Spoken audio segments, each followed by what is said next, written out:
پیش لفظ دین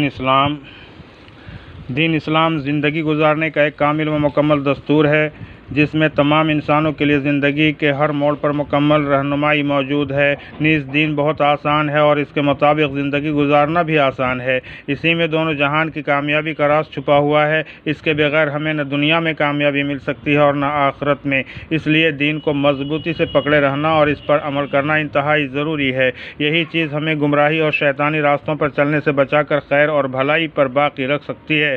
حضرت نبی کریم صلی اللہ علیہ وسلم نے حدیث پاک میں ہمیں اسی بات کی تعلیم فرمائی ہے۔ چنانچہ ارشاد فرمایا، میں تمہارے درمیان دو چیزیں چھوڑ کر جا رہا ہوں، جب تک تم ان کو مضبوطی سے تھامے رہو گے گمراہ نہ ہوگے۔ ایک کتاب اللہ قرآن کریم، دوسرا اللہ کے رسول صلی اللہ علیہ وسلم کی سنت۔ موطا امام مالک 1395 عن عمر بن الخطاب رضی اللہ عنہ۔ امت مسلمہ کو اللہ تعالیٰ کی کتاب اور رسول اللہ صلی اللہ علیہ وسلم کی سنت سے قریب کرنے کی غرض سے یہ کتاب صرف 5 منٹ کا مدرسہ قرآن و حدیث کی روشنی میں کے نام سے مرتب کی گئی ہے، جس میں دین کے 5 اہم شعبوں ایمانیات، عبادات، معاملات، معاشرت اور اخلاقیات سے متعلق باتوں کو قرآن و حدیث کی روشنی میں 10 عناوین کے تحت جمع کیا گیا ہے۔ ان باتوں کو جمع کرنے میں اس بات کا خاص لحاظ رکھا گیا ہے کہ مختصر وقت میں امت کے سامنے دین اسلام کی اہم اور ضروری باتیں آ جائیں تاکہ امت میں دین کا شعور بیدار ہو، اس کو سیکھنے اور اس پر عمل کرنے کا شوق و رغبت پیدا ہو، نیز امت جہالت و گمراہی سے چھٹکارا پا کر علم کی دولت سے مالا مال ہو اور آخرت کی طرف متوجہ ہو کر اس کی تیاری کی فکر کر سکے۔ اس کتاب کو اسلامی مہینوں اور دنوں کے اعتبار سے تیار کیا گیا ہے اور مخصوص مہینوں اور دنوں کے فضائل وغیرہ کو پہلے ہی ذکر کیا گیا ہے تاکہ ان کے متعلق پہلے سے معلومات حاصل ہو جائے اور پھر اس کے مطابق اس پر عمل کر سکیں۔ لہذا گزارش ہے کہ اس کتاب کو ان مہینوں اور دنوں کے اعتبار سے پڑھا جائے۔ اس کو ہر مسجد میں کسی بھی فرض نماز کے بعد، اسکولوں اور کالجوں میں، اسمبلی کے دوران، مدارس اور گھروں میں بھی پڑھا جائے تاکہ زیادہ سے زیادہ لوگ فائدہ اٹھا سکیں۔ نیز کتاب سے استفادے کو آسان کرنے کی غرض سے کتاب کے آخر میں ہر عنوان کے تحت آنے والے مضامین کی فہرست دی گئی ہے جو عناوین کی ترتیب پر ہی ہے۔ اللہ تعالیٰ سے دعا ہے کہ تمام لوگوں کو دین پر چلنے اور اس کے مطابق زندگی گزارنے کی توفیق عطا فرمائے اور ہماری کوشش کو قبول فرما کر اس کتاب کو امت کے حق میں نافع بنائے اور ہمارے لیے ذخیرہ آخرت بنائے، آمین۔ کتاب میں بیان کیے گئے 10 عناوین کا مختصر تعارف۔ نمبر 1، اسلامی تاریخ۔ اس عنوان کے تحت انبیاء کرام علیہم السلام و صحابہ رضوان اللہ علیہم اجمعین، تابعین اور بزرگان دین رحمہم اللہ کی زندگی کے حالات کو بیان کیا گیا ہے تاکہ معلوم ہو کہ ان حضرات نے دین کی تبلیغ و اشاعت اور لوگوں تک اللہ تعالیٰ کے پیغام کو پہنچانے میں کیسی کیسی قربانیاں دی ہیں اور اس راہ میں پیش آنے والے حالات اور تکلیفوں کو برداشت کر کے کس قدر صبر و شکر کا مظاہرہ کیا ہے۔ خاص طور پر نبی آخر الزماں صلی اللہ علیہ وسلم کی مبارک زندگی کو تفصیل سے بیان کیا گیا ہے کیونکہ آپ کی سیرت طیبہ پوری انسانیت کے لیے قابل تقلید نمونہ ہے۔ نمبر 2، اللہ کی قدرت یا حضور صلی اللہ علیہ وسلم کا معجزہ۔ اللہ کی قدرت سے کائنات کے خالق و مالک کی مخلوقات اور ان کی خصوصیات میں غور و فکر کا جذبہ پیدا ہوگا اور اس کی بے مثال کاریگری کو سن کر ایمان میں تازگی پیدا ہوگی۔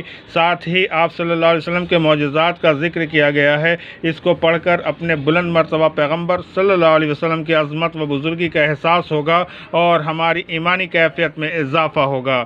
نمبر 3، ایک فرض کے بارے میں۔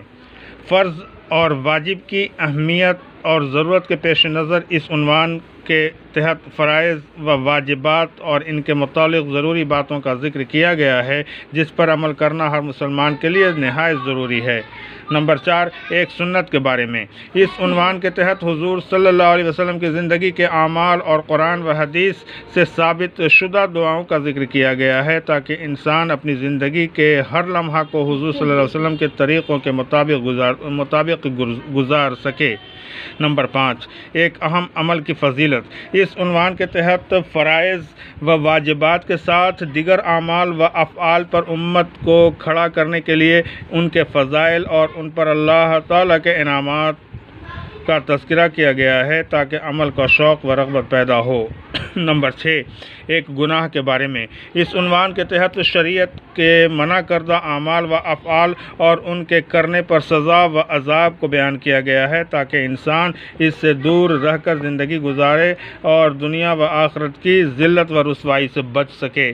نمبر 7، دنیا کے بارے میں۔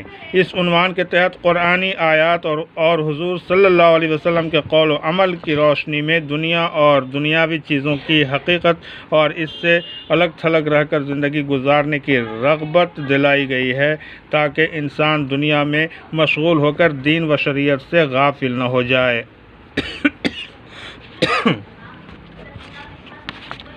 نمبر 8، آخرت کے بارے میں۔ اس عنوان کے تحت مرنے کے بعد کی زندگی کے حالات، دنیا میں کیے ہوئے اعمال کی جزا و سزا اور ان کی صورتوں کا ذکر کیا گیا ہے تاکہ انسان اس کو سامنے رکھ کر آخرت کی تیاری کر سکے۔ نمبر 9، قرآن یا طب نبوی صلی اللہ علیہ وسلم سے علاج۔ اس عنوان کے تحت مختلف بیماریوں کے بارے میں طب نبوی سے علاج اور قرآنی آیات کی خصوصیات کو بیان کیا گیا ہے۔ اس سے جہاں دوسرے فائدے ہوں گے وہیں اسلام کے متعلق مکمل دستور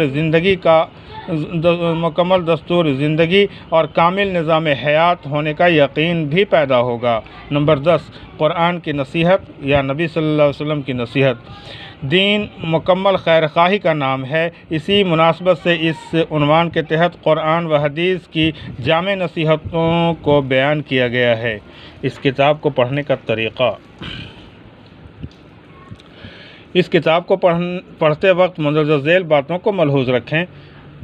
مناسب ہے کہ تعلیم کرنے سے پہلے ایک مرتبہ ضرور مطالعہ کر لیں۔ کھڑے ہو کر پڑھنا بہتر ہے، ممکن ہو تو مائک پر پڑھیں۔ بسم اللہ الرحمن الرحیم پڑھ کر تعلیم شروع کریں۔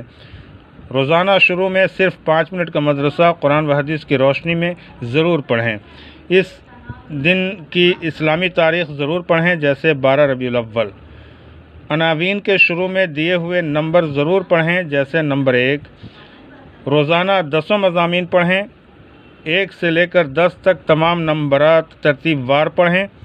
موضوع اور اس کے تحت ذیلی عنوان کو پڑھنے میں ذرا فصل رکھیں۔ اس طرح پڑھیں: بسم اللہ الرحمن الرحیم، صرف 5 منٹ کا مدرسہ قرآن و حدیث کی روشنی میں، 12 ربیع الاول۔ نمبر 1، اسلامی تاریخ، حضرت محمد صلی اللہ علیہ وسلم۔ پھر نمبر 2، حضور صلی اللہ علیہ وسلم کا معجزہ۔ لہجہ کو حسب ضرورت و مضمون بنانے کی کوشش کریں۔ آخر میں اللہ تعالیٰ سے عمل کی توفیق کی دعا مانگ کر اختتام مجلس کی دعا پڑھ کر ختم کریں۔ وما علینا الا البلاغ۔